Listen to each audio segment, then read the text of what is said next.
festival, the festival. I look around me, what do I see? Horses making history. We're here at the Fox Common, Shaftesbury Avenue this afternoon, looking at all 4 days of the Cheltenham Festival. Day 2 now, which kicks off with the Neptune Novices Hurdle. The betting is headed by Jessica Harrington, trained Oscar as well. Mick, tell us what you feel about this horse. He's got a big chance. I was at Leopardstown and I watched him win, and it couldn't help but be impressed with him. He travels extremely well. I don't think it'll make any difference if the ground dries up a little bit. He's been winning on soft and heavy ground. A lot of people are loath to back these Irish horses because they feel they've been running and winning on bad ground. But this horse is by Oscar, he's got a nice action, and Johnny Frankham, who knows a bit about horses, he went and sat on this fella and he loved him. He said he's very clean-winded, very real strong bull type of horse, travels very well in his races, ideally suited to Cheltenham. I think he's a very worthy favourite, but a few of the other ones, a bit of the unexposed types coming from Ireland, so young, they feel he's the best of the Willie Mullins horses coming into Cheltenham of the novices, unexposed, won a couple of ordinary races, won at Punchestown very nicely. He's highly regarded, but he's unexposed. Yeah, so young, of course, a great song by Suede. Apart from that, Bobsworth, Nicky Henderson horse, he must have a big chance after that win in January at Cheltenham. Yeah, the thing is, he's an unsexy horse, and he hasn't really caught people's imaginations, and because of that, he's slipped under the radar a little bit price-wise, and he's got himself into the equation by beating a couple of very fancy horses last time at Cheltenham. He's a progressive horse. He's one of those only just does enough, so you don't really know how good he is, and I think we've yet to see the best of it. Yeah, Russ, whoever punter's been back in the Neptune. Well, I have to say, guys, I think this is probably one of the more tricky races of the festival, just because of what Mick said there. Some of the form is difficult to assess with the heavy ground, and it is very difficult indeed. We've got Oscar as well at the top there for Jesse Harrington, of course, 7-2. Then the two we mentioned there, Bobsworth, winner at the Trials Day, 5-1, and So Young, 5-1. Rock and Ruby is an 8-1 chance. Guys, it's wide open for me, this one. I think punters are looking for clues, and Mick, probably come the day they'll be looking for some guidance from you, because this is one of the ones that really is going to cause some problems. Yeah, I was just looking, the Irish have got a great record in this race recently. Hardy Eustace, Nicanor, 5 for a turn, McKeel Dagenay, so maybe it'll be another Irish winner. Don't forget it's the Brack. It's the Brack, of course, back in 97, before my time, of course. Let's look at the RSA then, and one of the so-called bankers of the meeting, Time for Rupert, going off a very short price probably on next Wednesday. But Mickey hasn't run since December. Does that put you off a wee bit?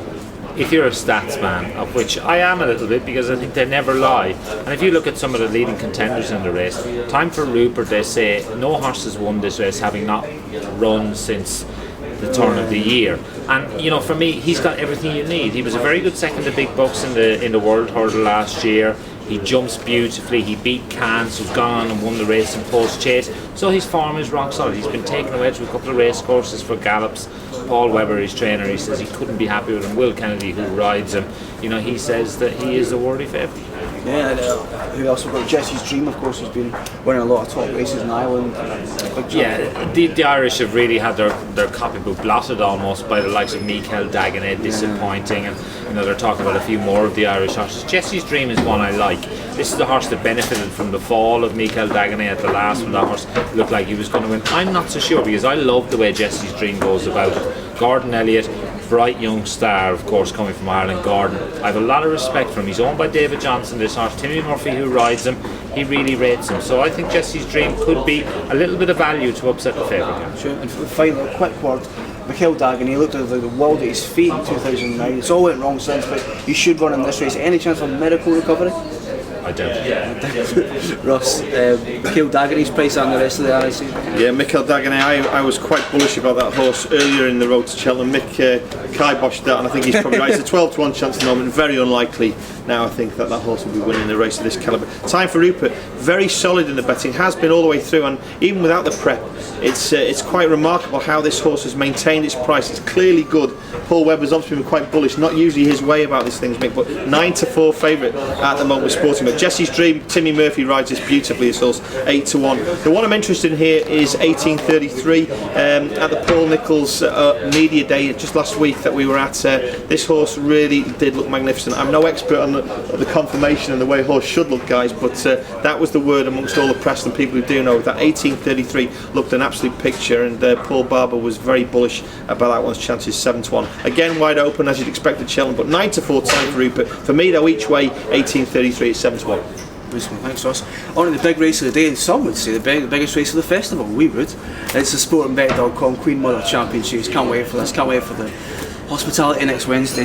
That will be great. It looks a two-horse race pretty much between Masterminded and Big Bucks. Who will ever forget Masterminded's astonishing win in 2008, breathtaking 19th victory over the defending champion Voipod Asterios. Is he back to his best, Mick? Many people feel he isn't. They think he's still got to find that level of form that he showed when blistering away the field. Let's not forget he wasn't even favourite that day, so he could be usurped as favourite on the day here. With the Irish money coming for Big Zeb, a lot of people will be very keen to back this one. Barry Geraghty making similarities with this Arson Moscow Flyer. Both of them had slight jumping frailties, of course, and like I said before, the thing that's going to change a little bit with this race is two fences in the straight. Let's not forget they've changed the way the course is configured now. Two fences in the straight. I think that will play to Masterminded strengths and maybe not Big Zeb's, because in the old days if you chase round that bend into the straight, you meet that last fence running. That won't be the case this year. The fence comes at you pretty quick off the bend, and if there's a little doubt about anything, you would have to worry a little bit about Big Zeb. That's the only chink he's got. And for me, I've always been a Masterminded fan. There's talk of Summersby running in. Is he going to run in this race if the ground keeps drying? He might go for the Ryanair. So that rules one out. Sizing Europe is another one who runs in this race. I think he could represent the each way value here. But this is a great race, and so it should be. For me, I was looking up to win it on Call Equinane, and I'm delighted that Sporting Bet is involved with this, because for me, this is the speedster race of the year, really. Yeah, it is indeed, and Sizing Europe probably would be my pick here in terms of each way, but I think he's got festival form, which counts for a hell of a lot. But just a quick word again on Big Zeb, Mick. He really seems to have ironed out his problems. He's got the crux, but he seems to have ironed it out this season. Can horses probably properly learn to jump? But I think they can, there's no doubt about it. They've done extensive schooling on, but as well, I think the number one thing here is the fact that Barry Geraghty has continued his association with him all the way through. And if you get a jockey who gets confident riding a horse, it can count for everything. Because this fella, he's got lots of scope.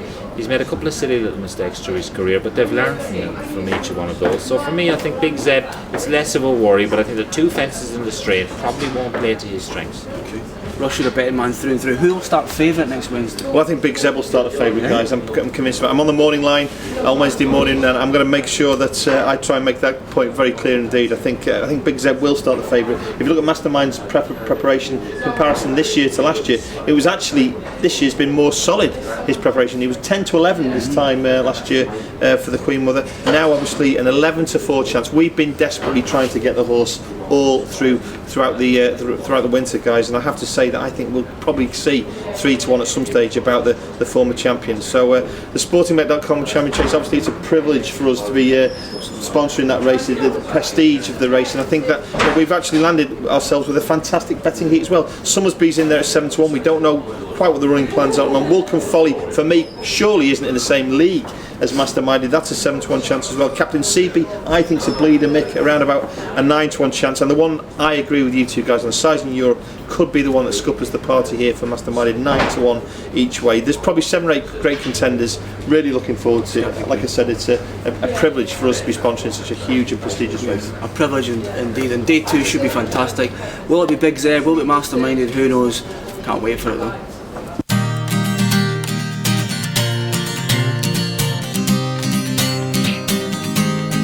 You got 4 days, one way to get my heart racing. All roads I see lead to you. You gotta look up, stand out, so everyone can hear it out loud, 'cause you're proud. And when you hear the roar, your heart tells you you want some more. You got the hill to climb, and time is on our side. And you got the cheer